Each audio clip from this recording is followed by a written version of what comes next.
मोदी का चेहरा देखकर वोट दिया तो चाय बेचे वाला मोदी देश के राजा हो गई। आपने लालू जी का चेहरा देखकर वोट दिया तो भैंस चरावे वाला लालू यादव 30 वर्ष से बिहार के राजा बाड़न।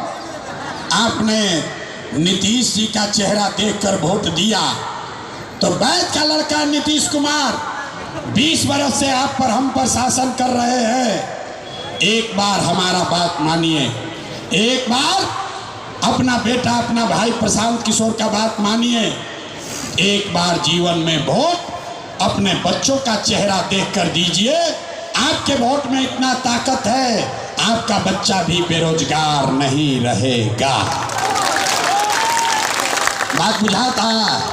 अब अगर बुझा गई तो फिर से हाथ उठाई और सारे लोग हाथ उठाकर मुट्ठी बांधिए और सब सांझ के बेला में संकल्प ली, अगली बार वोट अपने बच्चों के लिए देना है कि नहीं देना है। वोट अपने बच्चों के लिए देना है कि नहीं देना है। देवे के बाद सब लोग तैयार है? तो अगर आपने झूठ नहीं बोला तो हाथ नीचे कीजिए। अब ताली बजाने का समय आ रहा है। अगर सुन तो लो भाई, अगर आपने अपने बच्चों के लिए वोट दिया तब की हाली जब रहुआ छठ दिवाली मनाई तो आपके जीवन के बदहाली का, बिहार के गरीबी का ये अंतिम दिवाली और छठ होने जा रहा है। क्या हो छठ के बाद? ताली बजा दिलन ना बुझाई का भाई? छठ के बाद क्या हुई?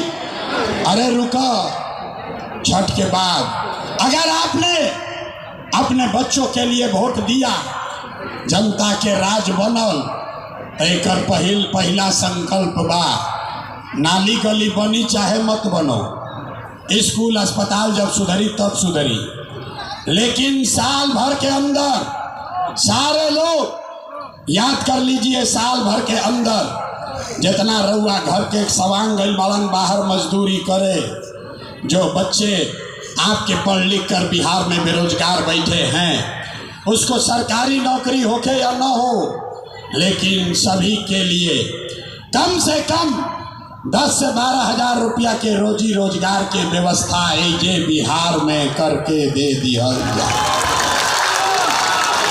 होके के चाहिए। हाथ उठाकर बताओ भैया, होना चाहिए। 10-12 हजार के रोजी रोजगार हो जाए तो गरीबी कम होई कि ना होई? होई। तो प्रशांत किशोर के बेटा के तिलक ना हो, ये आपके बच्चों की लड़ाई है, बिहार की लड़ाई है। ऐजा से जाई तो अपना घर में अपना पति के बेटा के बतावे के बाद, गांव में बतावे के बाद कि ए बचवा आपकी हाली दिवाली और छठ में जब घरे आइब, ए बचवा आपकी हाली दिवाली और छठ में जब घरे आइब, तब जीवन में कभी 10-12 हजार रुपया के रोजी रोजगार खातिर अपन घर परिवार गांव बिहार छोड़ के बाहर ना जाए के पड़ी। सबको मंजूर है?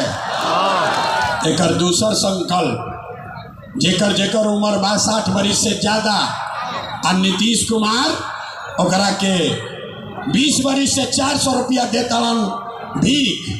तय भाई कि अगर आपने अपने बच्चों के लिए वोट दिया, जनता का राज बनाया, तो छठ के 1 महीना बाद से दिसंबर महीना, कार्तिक महीना से 60 वर्ष से ज़्यादा उम्र के हर महिला पुरुष को 400 रुपया का भीख नहीं, 1100 रुपया का पेंशन नहीं, हर महीना 2000 रुपया का सम्मान राशि जरूर दिया जाएगा।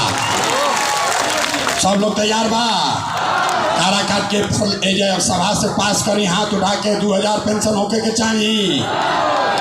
तीसरा और अंतिम संकल्प, एक बाद अभी परीक्षा देवे के पड़ी, बैठल रही, मुफ्त में कुछ ना मिली। जिसका बच्चा नाती पोता 15 वर्ष से कम उम्र का है, गरीब का बच्चा अभी जाता पढ़े, वो पढ़त नहीं थे, खिचड़ी खैलस घरे चल आई, तब तय भाई कि अगर आपका बच्चा 15 वर्ष से कम उम्र का है और राउर गांव में स्कूल ठीक नहीं है तो आपको ये सुविधा होगा। जब तक सरकारी स्कूल ना सुधरी, आप अपना बच्चा को प्राइवेट अंग्रेजी स्कूल में नाम लिखवा दीजिए। उसका फीस और खर्चा सरकार के ओर से दिया जाएगा, ताकि गरीब से गरीब का बच्चा भी अंग्रेजी स्कूल में पढ़ सके। सब लोग तैयार बा? अब सब पढ़ाई हो गई खत्म, अब परीक्षा के बारी बा। तनी सोच के बताई।